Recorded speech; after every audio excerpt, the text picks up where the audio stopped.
আসসালামু আলাইকুম, welcome back to my channel এটা আমাদের স্কুল। আজকে তোমাদের সাথে আলোচনা করব দ্বিতীয় প্রান্তিক মূল্যায়ন 2024 সালে তৃতীয় শ্রেণীর বাংলাদেশ বিশ্ব পরিচয় প্রশ্ন নিয়ে। ইতিমধ্যে তোমাদের সাথে অন্যান্য বিষয় নিয়ে আলোচনা করেছি, সেই প্রশ্নগুলো তোমরা আই বাটন অথবা প্লেলিস্টে গিয়ে সেই ভিডিওগুলো দেখে নিতে পারো। আজকে তোমাদের সাথে বাংলাদেশ ও বিশ্ব পরিচয় প্রশ্নটি নিয়ে আলোচনা করব। তোমাদের কাছে এই প্রশ্নটি এর জন্যই তোমাদের সাথে শেয়ার করতেছি যে এই প্রশ্নটি দেখলে তোমরা বুঝতে পারবে যে তোমাদের দ্বিতীয় প্রান্তিক মূল্যায়নের প্রশ্নটা কেমন হবে এবং প্রশ্নটির মান বন্টন কেমন হবে সেই সম্পর্কে ধারণা হবে এবং কোন কোন অধ্যায় থেকে তোমাদের প্রশ্নগুলো পড়তে হবে সেই সম্পর্কে এই প্রশ্ন থেকে কিন্তু তোমরা ধারণা পাবে। সেম এই প্রশ্নটি যে তোমাদের দ্বিতীয় প্রান্তিক মূল্যায়নে আসবে সেটা কিন্তু আমি বলছি না। এই প্রশ্ন থেকে তোমাদের 70% প্রশ্ন কিন্তু কমন থাকবে। এই প্রশ্নগুলো তোমরা ভালোভাবে আয়ত্ত করবা। আশা করি এই প্রশ্নগুলো পড়লে তোমাদের অনেকগুলো প্রশ্ন কিন্তু এখান থেকে কমন পড়ে যাবে। আর এই প্রশ্নগুলো কোন কোন অধ্যায় থেকে করা হয়েছে সেই অধ্যায়গুলো একটু ভালোভাবে প্রথম থেকে শেষ পর্যন্ত পড়বা। দেখো, তোমাদের সময় দেওয়া হয়েছে 2 ঘন্টা 30 মিনিট, পূর্ণমান 100। এখানে সংক্ষেপে উত্তর দাও যে কোনো 10টি। এখানে 10-এর অধিক প্রশ্ন তোমাদের দেওয়া থাকবে এক নঙে।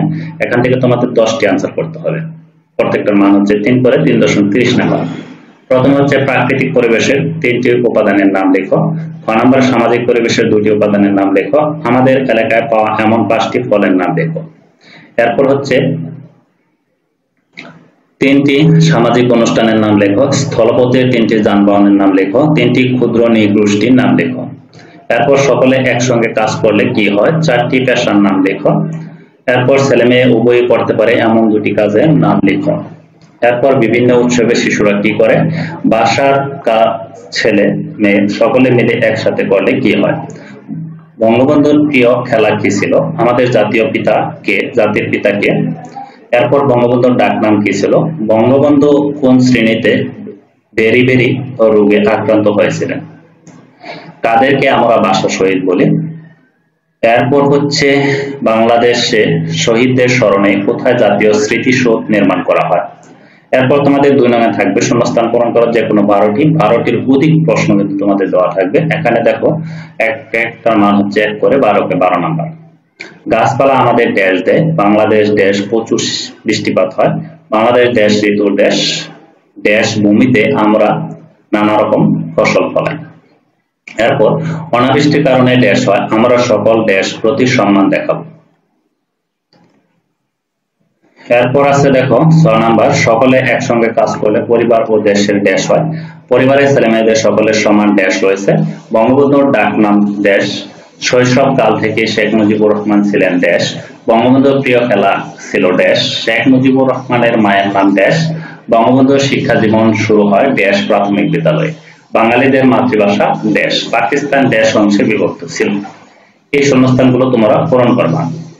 তাহলে আশা করি তোমাদের কিন্তু অনেকগুলো শূন্যস্থান এখান থেকে কিন্তু কমন করে যাবে। তারপর 3 নঙে থাকবে বাম পাশের বাক্যাংশের সাথে ডান পাশের বাক্যাংশ মিল করো।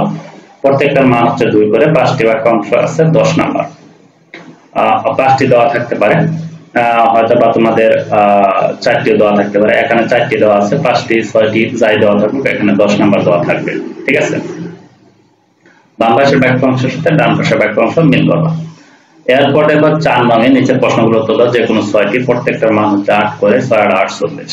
আমরা ময়লা আবর্জনা কোথায় ফেলবো? পরিবেশ দূষিত হওয়ার 4টি কারণ লেখো। বিদ্যালয়ে তুমি কি কি কাজ করো তার সম্পর্কে 4টি বাক্য লেখো।